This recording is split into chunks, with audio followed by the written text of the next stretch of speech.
대림절을 시작하는 대림절 첫 번째 주일입니다.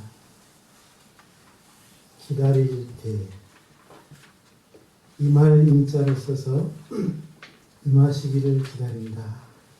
그래서 대림절입니다.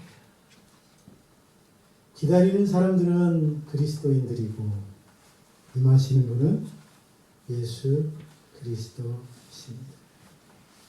그러므로 대림절은 기다림의 절기인데 예수님의 강림을 기다리는 절기라고 하겠습니다.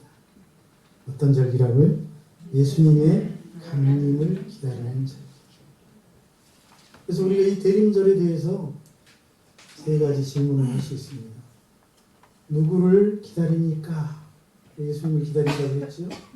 그런데 도대체 어떤 예수님을 기다립니까? 이 질문에 대해서 우리는 이렇게 말할 수 있습니다. 재림 예수를 기다립니다. 따라합시다. 재림 예수를 기다립니다. 재림 예수를 기다립니다. 우리가 예수님을 기다린다고 하니 어떤 사람들은 아니 예수님이 2000년 전에 이미 오셨는데 왜 그분을 또 기다립니까? 물으시는 분이 있을 수 있습니다. 우리가 기다리는 예수 그리스도는 2000년 전에 세상을 구원하기 위하여 베들레헴에 탄생하신 초림 예수가 아니라 이제 세상을 심판하러 심판자로 오시는 예수님을 기다린다고 말할 수 있습니다. 예수님은 자신이 이 세상에 다시 오실 일과 관련해서 제자들에게 여러 차례 말씀해 주신 적이 있습니다. 특별히 요한복음 14장 2절로 3절을 보니 이렇게 말씀하셨습니다. 내가 너희를 위하여 거처를 예비하러 가노니. 뭘 예비하러 간다고요? 거처를 예비하러 가노니.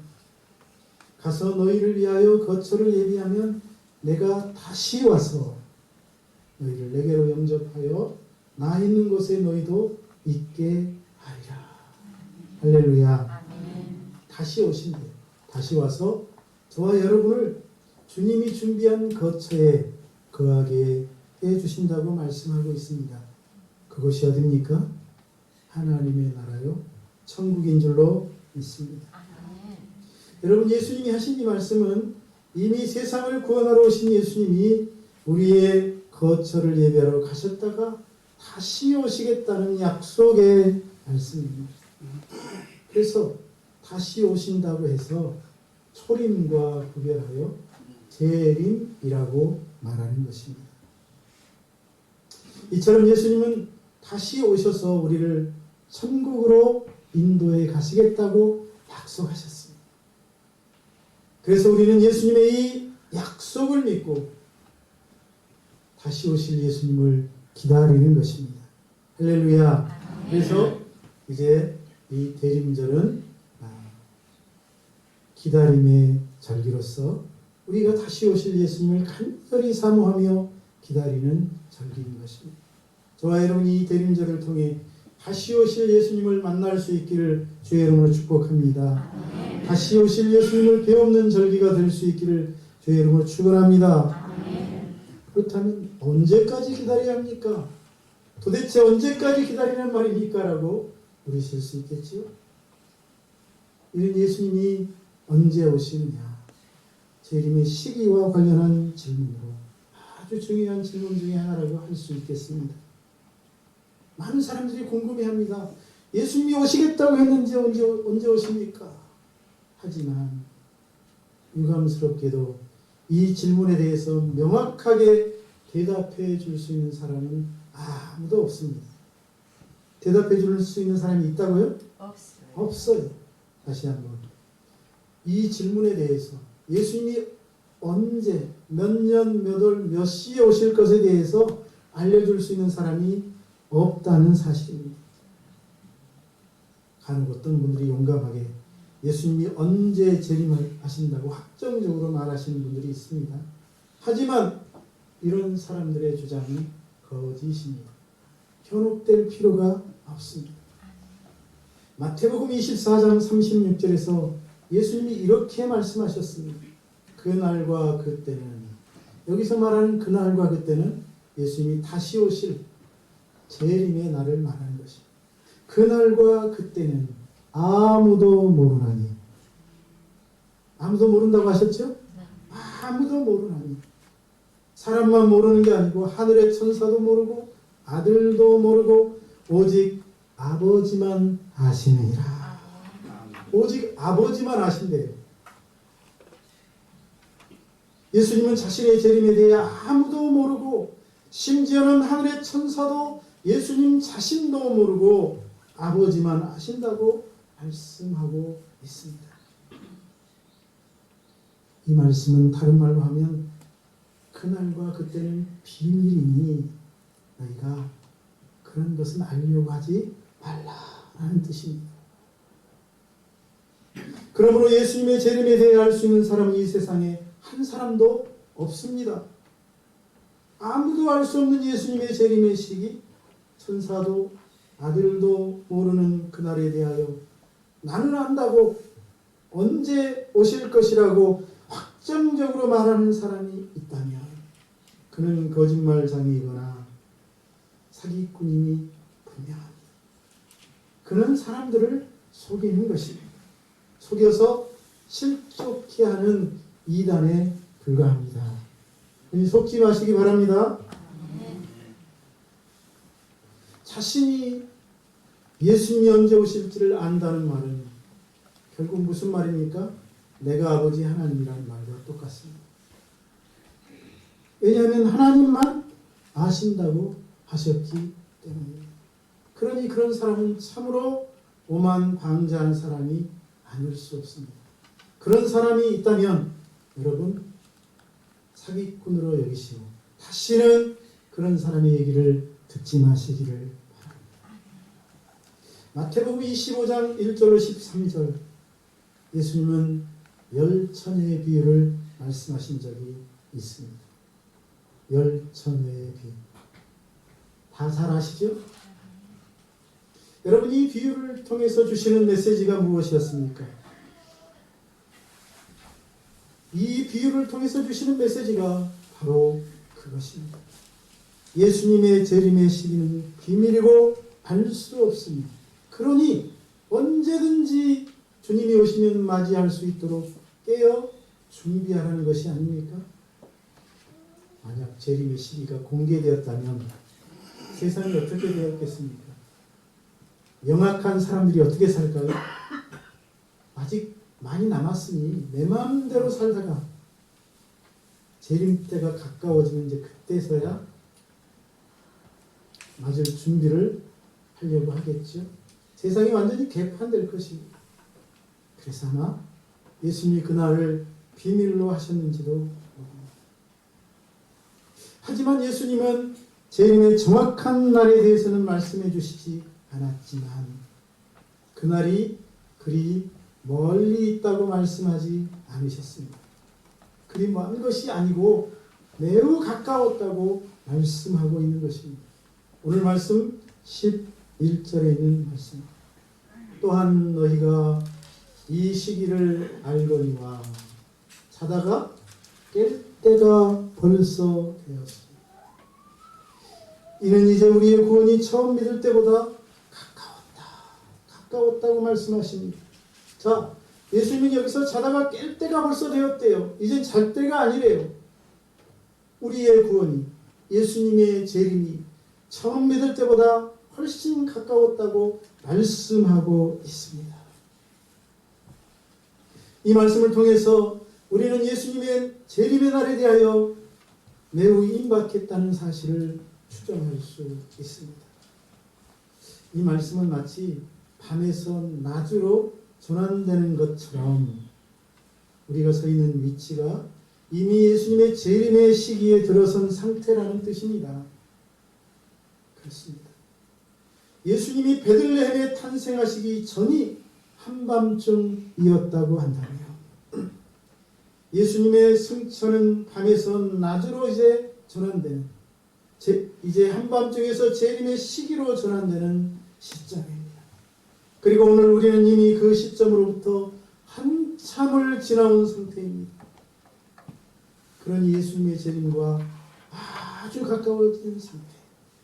예수님이 언제 재림하셔도 전혀 이상할 것이 없는 시기. 매우 예수님의 재림이 임박한 상태입니다. 이제는 자다가 깰 때가 아닙니다. 이제는 깨어 일어나서 정장을 하고 시계를 들여다보면서 언제 오실까? 언제라도 뛰어나가 맞이할 수 있을 정도로 다 준비해놓고 기다려야 할 때인 줄로 믿습니다. 저와 여러분이 시기를 분별하고 예수님이 어느 때 오시더라도 부끄럽지 않게 맞이할 수 있는 성도들이 다 될 수 있기를 주님의 이름으로 축복합니다. 그래서 세 번째 질문이, 그러면 예수님이 오시면 우리가 어떤 태도로 예수님을 기다려야 하겠습니까? 언제 오실지 모르는데 어떤 태도를 가지고 기다려야 하겠습니까? 라는 질문이 있을 수 있습니다. 여러분, 우리가 누구를 기다릴 때 오는 사람이 누구냐에 따라서 기다리는 자세가 달라집니다. 태도가 달라져요. 여러분, 우리나라를 평범한 외국 사람이 관광하러 온다면 나라가 뭐 특별히 준비할 일이 없겠죠. 그런데 국빈으로 초청한 사람이 우리나라를 방문한다고 합시다. 온 나라가 그 국빈을 맞이하기 위하여 준비합니다.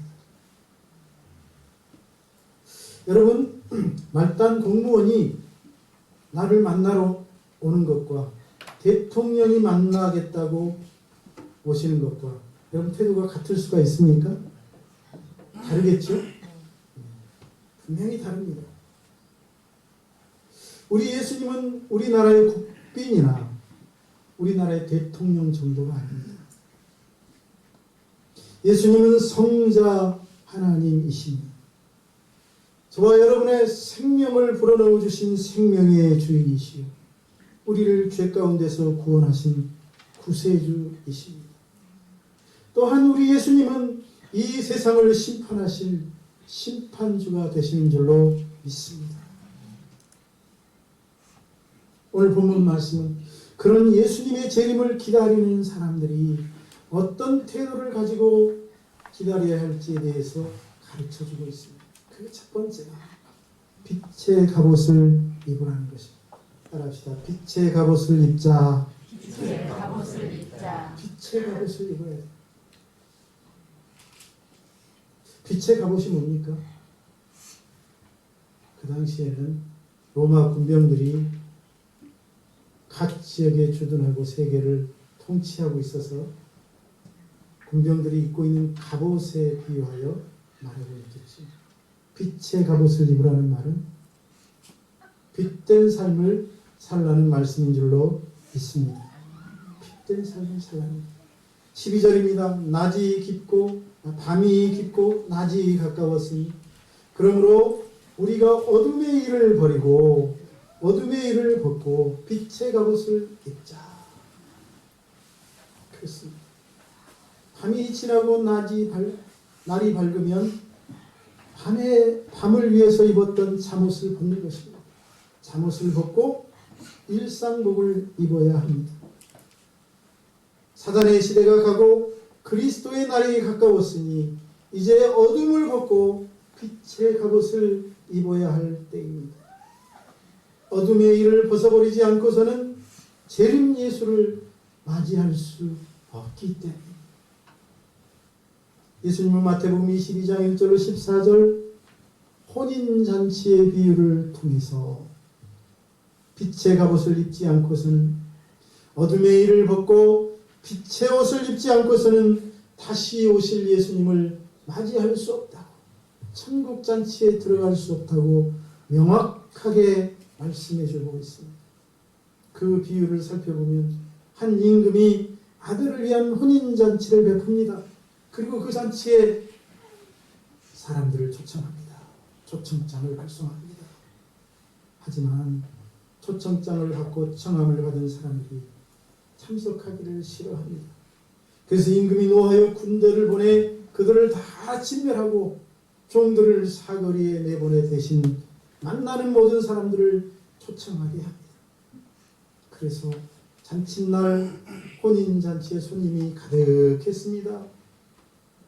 임금이 아들의 혼인잔치에 참석한 손님들 어떤 분들이 참석했나 보러 들어오시다가 예복을 입지 않은 한 사람을 발견하고 분노하여 하인들에게 명합니다. 저 예복을 입지 않는 사람을 끌어내어 바깥 어두운 곳에 내쫓으라. 그러면서 하시는 말씀이 이것입니다. 청함을 받은 자는 많되 택함을 입은 자는 적으니라. 여러분, 이 비유의 메시지가 무엇입니까? 예복을 입지 않고서는 재림 예수를 맞이할 수 없다는 것입니다. 비록 청함을 받은 사람일지라도 예복을 입지 않으면 혼인잔치에 들어갈 수 없다는 말씀입니다. 그러니 저와 여러분이 꼭 예복을 입고 천국 잔치에 들어갈 수 있기를 주의 이름으로 축복합니다. 그렇다면 예복은 무엇입니까? 빛의 선하고 의로운 행실을 말합니다. 죄에서 떠나 선에 속하지 않으면 예수님 앞에 설 수 없고, 죄악된 삶에서 벗어나 의로운 삶을 살지 않으면 예수님을 맞이할 수 없다는 말씀이지. 오늘 본문의 메시지와 일치합니다. 본문에서 어둠의 일을 벗으라는 말은 악행을 그치라는 말입니다. 이제는 더 이상 죄를 범하지 말라는 말입니다. 빛된 삶을 살라는 말이죠. 선을 행하라는 말입니다. 그렇습니다. 악인은 예수님 앞에 설 수 없고 죄인은 예수님의 얼굴을 배울 수 없습니다. 예수님은 선하시고 의로우신 분이기 때문입니다.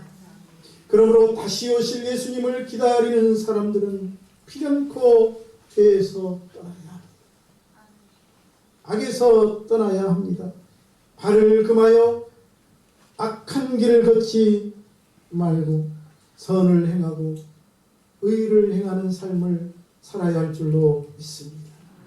세 번째, 두 번째로 오늘 말씀을 통해서 예수님은 재림을 기다리는 사람들은 낮에와 같이 단정한 삶을 살아야 한다고 말하고 있습니다.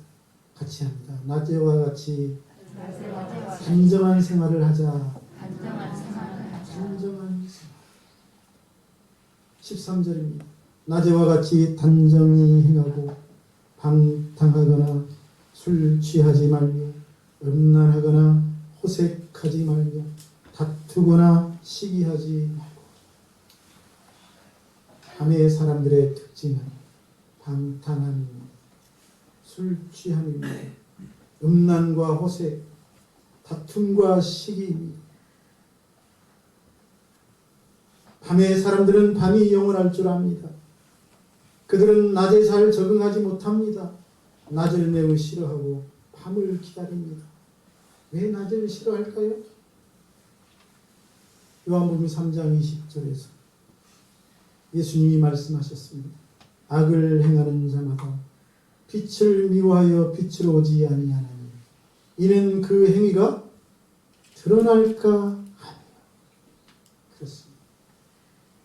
자신들의 부끄러운 행위들, 더러운 행위들, 죄악된 모습들이 드러날까 두렵기 때문입니다.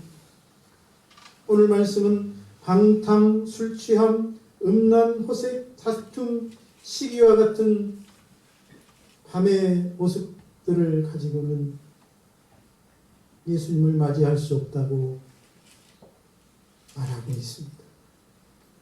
아까 말씀드린 열처녀의 비유가 말하는 것이 바로 그것이 아닙니까? 그 비유에 등장하는 열처녀 모두 다 신랑이 오시면 맞이하려고 기다리고 있었습니다. 신랑을 기다리던 그 처녀들은 두 부류로 나뉘었죠. 기름 있는 등을 든 처녀들과 기름 없는 등을 든 처녀들이 그것입니다.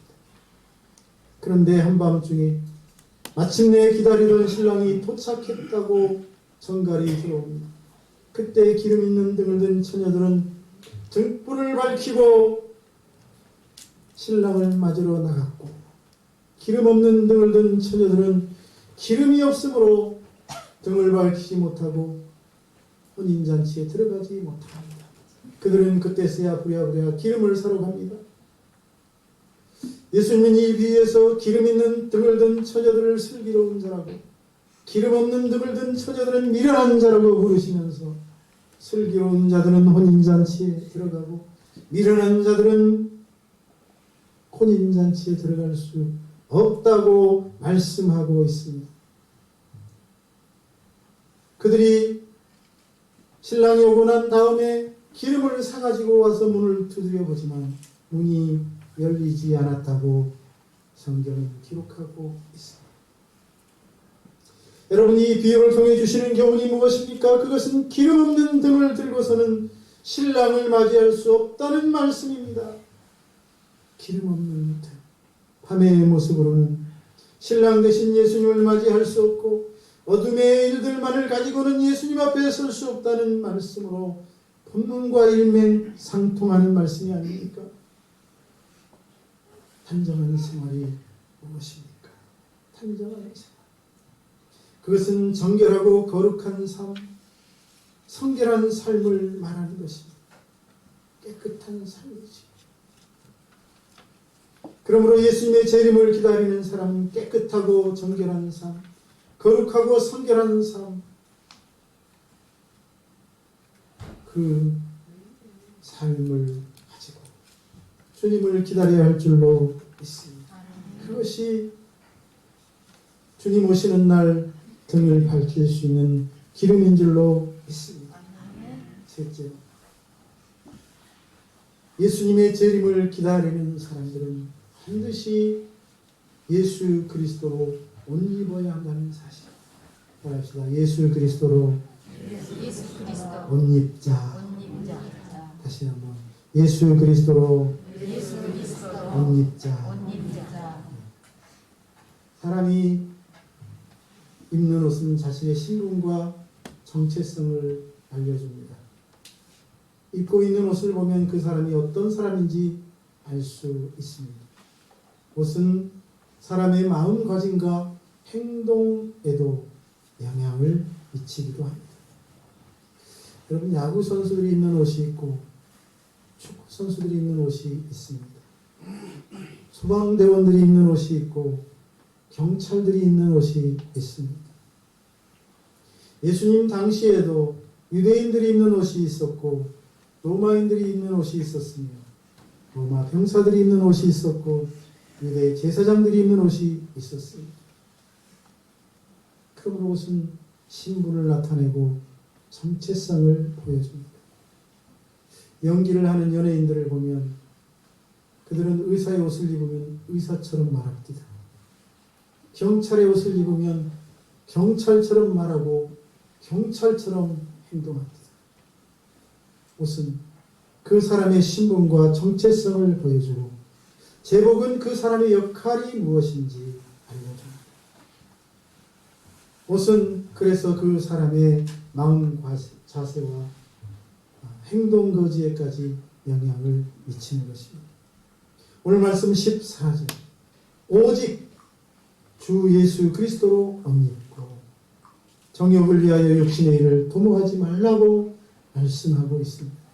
여기서 오직 예수 그리스도로 옷 입고라는 말에 주목해야 합니다.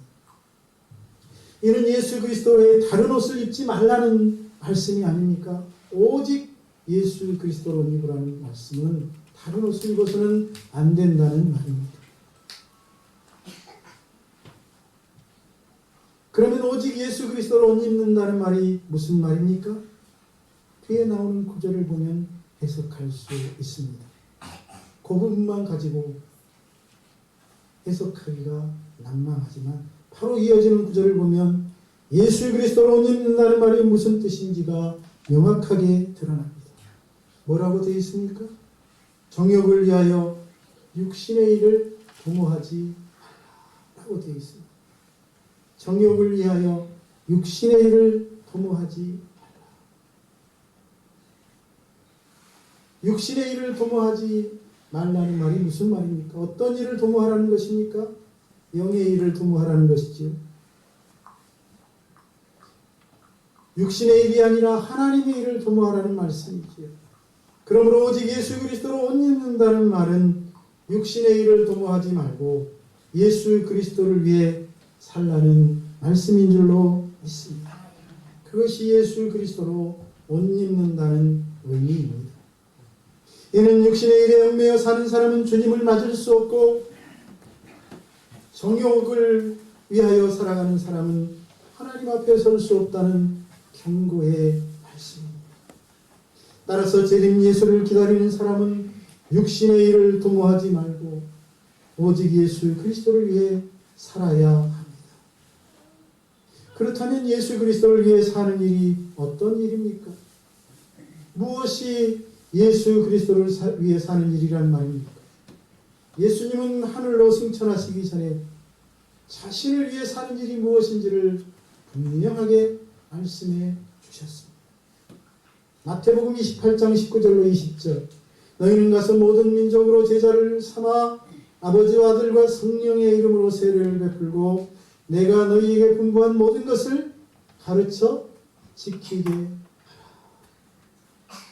마가복음 16장 15절 너희는 온 천하에 다니며 만민에게 복음을 전파하라. 사도행전 1장 8절 오직 성령이 너희에게 임하시면 너희가 권능을 받고 예루살렘과 온 유대와 사마리아와 땅끝까지 이르러 내 증인이 되리라. 할렐루야. 여러분 이 구절에서 예수님은 일관되게 자신을 위하여 사는 일이 무엇인지를 말씀하고 있는데 그것은 예수와 예수의 복음을 전하는 삶입니다. 그렇습니다. 예수와 예수의 복음을 전하는 것 그것이 예수 그리스도의 일이며 예수님을 위하여 사는 삶입니다. 그리고 그것이 예수 그리스도로 옷 입는다는 말씀의 의미인 줄로 믿습니다. 저와 여러분 예수 그리스도로 옷 입는 삶을 통해 주님의 재림을 준비할 수 있는 지혜로운 성도들이 될 수 있기를 축원합니다. 오늘 대림절 첫째 주일입니다. 우리는 재림 예수를 기다리면서 다시 오실 주님을 맞이하기 위하여 어떠한 삶을 살아야 할지를 생각해 보았습니다. 무엇보다도 빛의 갑옷을 입고 단정한 생활을 하고 예수 그리스도로 옷 입어야 한다는 사실. 그렇지 않으면 재림 예수를 맞이할 수 없습니다. 그렇지 않으면 천국에 들어갈 수 없습니다. 저와 여러분이 오늘 말씀을 명심하고 빛의 갑옷을 입고 단정한 삶을 살고 예수 그리스도로 옷 입을 수 있기를 주의 이름으로 축복합니다. 기도하겠습니다. 살아계신 아버지 하나님, 오늘 말씀을 통해 대림절을 시작하면서 천국을 사모하고 주의 재림을 기다리는 저희들이 어떤 모습으로 살아야 하는지를 배우게 해주시니 감사합니다. 오늘 주신 말씀 붙들고 저희들 빛의 갑옷을 입고 단정한 삶을 살아갈 수 있도록 도와주시고 주님을 기다리며 예수 그리스도로 옷 입고 최선을 다하는 삶을 살아갈 수 있도록 역사하여 주옵소서. 그리하여 천사장의 호령과 나팔 소리가 울려 퍼질 때 저희 모두가 기쁨으로 주님의 존전에 서게 하여 주시고 영광스러운 주님을 배웠고 하나님께 영광을 돌리는 모든 성도들이 되도록 인도하여 주옵소서. 예수님의 이름으로 기도하옵나이다.